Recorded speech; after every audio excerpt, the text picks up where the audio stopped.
Mga kautang, may bagong loan application na naman tayo for today's video na nakita ko sa Google Play Store. And yes, meron po itong 4.4 star at 475 reviews.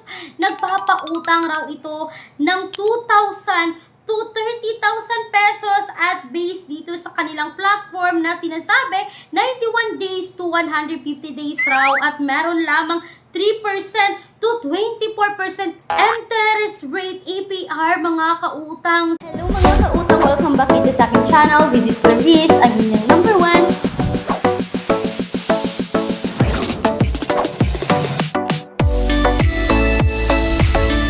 Yan po yung i-legit check natin. Hayaan nyo muna ako na i-share sa inyo yung mga nagbibigay ng honest review about this loan application kasi bagong-bago pa lang ito sa Google Play Store. And yes, kung kayo ay mag-apply dito, kailangan nyo i-install, kailangan nyo i-download. So, ibig sabihin, kailangan nilang i-access yung phones nyo. Pero oops, wag munang mag-install, wag munang mag-download.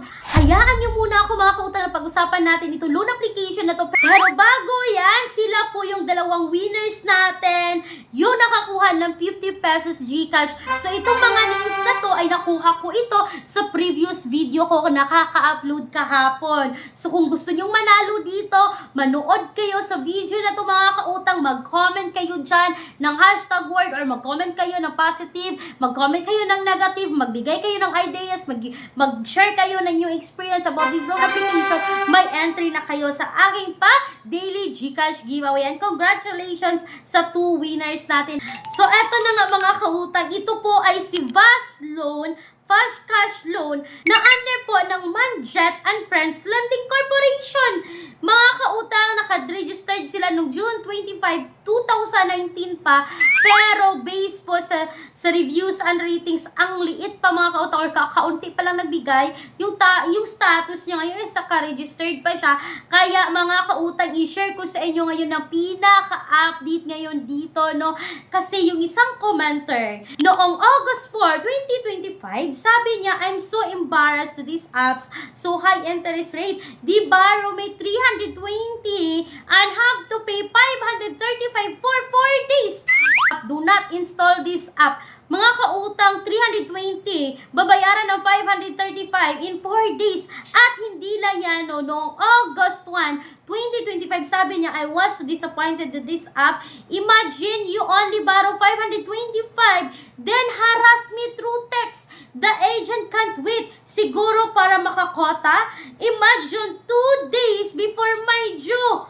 Nako mga kautang, nanghaharas pala itong si Fast Loan 2 days before the due date. At hindi lang yan, no, sabi pa ng isang commenter dito mga kautang na auto-disburse raw yung loan application na to as long as kayo po ay ma-approve dito sa kanilang evaluation. Sabi niya, noong August 6, 2025, auto-disbursement and wala pang due date, naniningil na.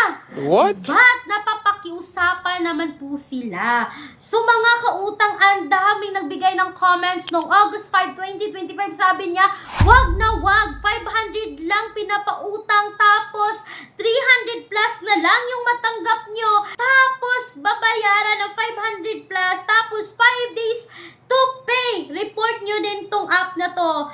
Nahaharasin ka pa, hindi sila SEC-registered, check nyo pa. Sabi dito mga kautang, hindi daw naka-SEC-registered, no, hindi lang isang comment yung nakita ko na nagsasabing hindi siya naka-SEC-registered, but kanina lang, this day lang talaga mga kautang, nag-search ako dito, nakita ko naman naka-SEC-registered sila under po kay Manjet and Friends Lending Corporation. Meron po silang SEC na naka-indicate po sa description ng video na to, no? But sobra lang daw panghaharas sa loan application nito. Sabi pa ng isang commenter mga kautang, no, is this a joke? Agad-agad isi-send. Isa pa, you sent 1,920 and I have to pay 3,210 in 6 days. So meron pa lang nakapag-loan dito na 1,920 at yun nga lang babayaran ng 6 days. Sabi pa niya, wala namang info na nagsasabi na need bayaran in 6 days. Gugulatin ka na lang na send na yung pera and boom! Bibigyan ka lang ng 6 days to pay at nanghaharas pa ang loan application ako na to naman, Fast Loan. Kakabagong-bagong update nyo dito sa Google Play Store. Yun pala, nanghaharas and Yun mga kautang, no, based sa mga nabasa ko, hindi ko na sinubukan si Vaslon. Baka po ako ay makapasa sa kanilang evaluation at mag-auto-disburse yung pera. Hindi siya mag-auto-disburse kung hindi ka pasado sa evaluation. Pero kung pasado ka, yun, boom, pasok bigla sa inyong GCash ang pera at instant talagang papasok mga kautang. So para sa akin, hindi ko ma-recommend itong si Vaslon, pero magbibigay ako ng ilang mga recommended online loan apps na subok na ng nakararami. Yes mga kautang, may mga alternatives tayo na nasa description box or sa pen comment section ng video na to, but hindi ko sinasabing utangan nyo. Mag-research din kayo mga kautang. It can help. Makakatulong talaga ito sa atin kung tayo ay magre-research, magbabasa ng mga reviews bago umutang online. And please take note, i-filter nyo po yung mga comments mga kautang, no, sa Google Play Store. Mag-select kayo doon ng 1 star, 2 star, kasi dun po doon po talaga lalabas yung mga honest review ng mga utangan online. Wag lang makabasa lang kayo na may merong nagbigay ng mga 5 star. Go na kayo ng go. Wag mga kautang. Please, suriing mabuti bago umutang sa kahit anumang utangan online. And speaking po sa bank personal loan na palagi kong binabanggit ang paulit-ulit sa mga video ko, yes, yun po ay legit na bangko talaga. Nagpapautang ng minimum of 20,000, maximum of 2 million pesos. And please take note that all applications submitted is subject for bank approval. Hindi ko sinasabi na pag-apply nyo ngayon is malalaman agad kung kayo ay approve or decline. Mga kautang, bangko po ito. Nag-i-evaluate pa yan sila, tinitingnan pa yung mga credit score natin, yung mga credit history natin, yung mga credit record natin, kung tayo ba ay good payer sa ilang mga previous na mga utang natin. And yes, mga kautang, and please take note, mga kautang, hindi po ako agent ng mga nasabi kong mga utangan online. Isa rin po akong reviewers na umuutang para may mai-review sa inyo. And for more details sa bank personal loan, kay email me right away, clariza@gmail.com. So sana po ay nakatulong itong pinaka-quick honest review ko about kay Vaslon na hindi recommended ngayong 2025. Once again mga kautang, this is Clarice, ang inyong number 1 pala utang. Dahil utang is life. Bye bye bye mga kautang!